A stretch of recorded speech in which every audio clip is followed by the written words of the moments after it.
Students, আজকে আমাদের topic নীতিবিদ্যা।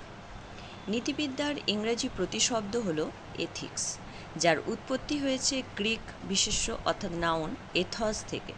এই এথস কথার অর্থ হল আচার, ব্যবহার, রীতি, নীতি, অভ্যাস, চরিত্র ইত্যাদি।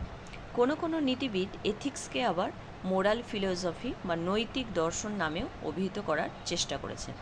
এই মোরাল শব্দটি আবার এসেছে কোত্থেকে? ল্যাটিন বিশেষ্য মোরেস থেকে। তাহলে এথিক্স কথাটা এসেছে গ্রিক শব্দ থেকে, আর মোরাল শব্দটি এসেছে ল্যাটিন শব্দ মোরেস থেকে, যার অর্থ কিন্তু একই, রীতিনীতি বা অভ্যাস।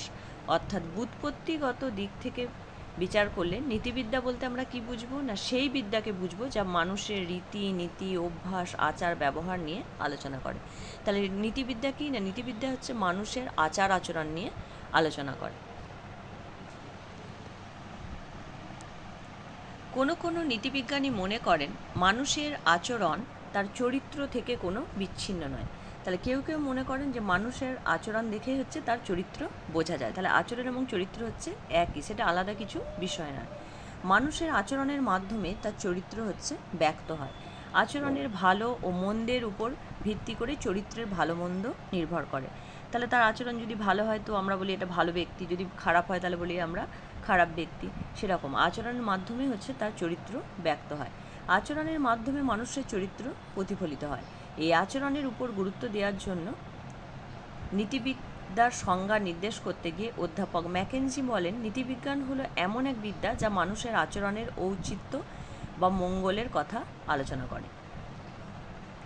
তাহলে এই যে মানুষের আচরণ দেখে আমরা তার চরিত্রটা বুঝতে পারি। যেমন কোনো একটা মানুষকে ধরো আমরা চিনি, তো আমরা প্রায় দেখি কি যে সে যখনই সুযোগ পায় সে চুরি করে। তো বারবার দেখতে দেখতে আমরা সেটাকে কি সিদ্ধান্ত আসি, তার চরিত্র সম্পর্কে আমরা কি জানতে পারি যে এ হচ্ছে একজন চোর। সেরকম আচরণের মাধ্যমে হচ্ছে তার চরিত্রটা হচ্ছে বোঝা যায়। অনেক নীতিবিজ্ঞানী আছেন যারা মনে করেন আমাদের আচরণের ভালো মন্দ, ন্যায় অন্যায়, উচিত অনুচিত ইত্যাদি ধারণাগুলি বিচার করার জন্য একটি নৈতিক আদর্শের, মোরাল স্ট্যান্ডার্ডের প্রয়োজন। এই আদর্শকে বলা যেতে পারে মানুষের জীবনের পরমার্থ বা পরম কল্যাণ। এই পরমার্থ বা পরম কল্যাণের আদর্শটিকে সামনে রেখে মানুষ তার দৈনন্দিন আচরণের নিয়ন্ত্রিত করার চেষ্টা করে। তাহলে মানুষের একটা টার্গেট থাকে যে আমাকে এইভাবে চলতে হবে, এটাকে একটা টার্গেট করে মানুষ কী করে, তার দৈনন্দিন আচরণকে তারা নিয়ন্ত্রিত করে, ভালো হওয়ার চেষ্টা করে, খারাপ কাজ থেকে দূরে থাকার চেষ্টা করে। এই পরমার্থ বা পরম কল্যাণের স্বরূপ নিয়ে নীতিবিজ্ঞানীদের মধ্যে আবার পার্থক্য আছে। অধ্যাপক লিলি বলেন, নীতিবিজ্ঞান সমাজে বসবাসকারী মানুষের আচরণ সম্বন্ধীয় একটি আদর্শনিষ্ঠ বিজ্ঞান। তাহলে তিনি কি বলেন যে সমাজে বসবাসকারী মানুষের আচরণ সম্বন্ধীয় একটা আদর্শনিষ্ঠ বিজ্ঞান। তা একটা আদর্শনিষ্ঠ বিজ্ঞান যদি বলি সেটা কি না, সেটা হচ্ছে নীতিবিদ্যা। যে বিজ্ঞান মানুষের আচরণ ভালো কি মন্দ, উচিত কি অনুচিত প্রভৃতি বিচার করে, এই সংজ্ঞাটিকে বিশ্লেষণ করলে আমরা কি পাই, নীতিবিজ্ঞানের কতগুলি বৈশিষ্ট্য আমরা দেখতে পাই। তাহলে এই অধ্যাপক লিলি যে নীতিবিজ্ঞানের যে সংজ্ঞা দিয়েছেন সেটাকে যদি আমরা বিশ্লেষণ করি তাহলে কতগুলি আমরা বৈশিষ্ট্য দেখতে পাই। প্রথমত কি না, নীতিবিজ্ঞান হচ্ছে একটি বিজ্ঞান। অন্যান্য বিজ্ঞানের মতো নীতিবিজ্ঞানও প্রকৃতির একটি বিশেষ বিভাগ, মানুষের আচরণ সম্বন্ধে সুসংবদ্ধ সুনিশ্চিত নির্ভুল জ্ঞান দিতে চায়। তাহলে নীতিবিদ্যা হচ্ছে মানুষের আচরণ সম্বন্ধে একটা জ্ঞান দিতে চায় যে মানুষটি কেমন। দ্বিতীয়ত হচ্ছে নীতিবিজ্ঞান হলো আদর্শনিষ্ঠ বিজ্ঞান। তার কারণ নীতিবিজ্ঞান একটি আদর্শের আলোকে মানুষের আচরণ কিরূপ হওয়া উচিত তা নির্ধারণ করে। আমাদের আদর্শ শেখায় যে আমাদের কিরূপ হওয়া উচিত। তৃতীয়ত হচ্ছে নীতিবিজ্ঞান মানুষের আচরণ নিয়ে আলোচনা করে।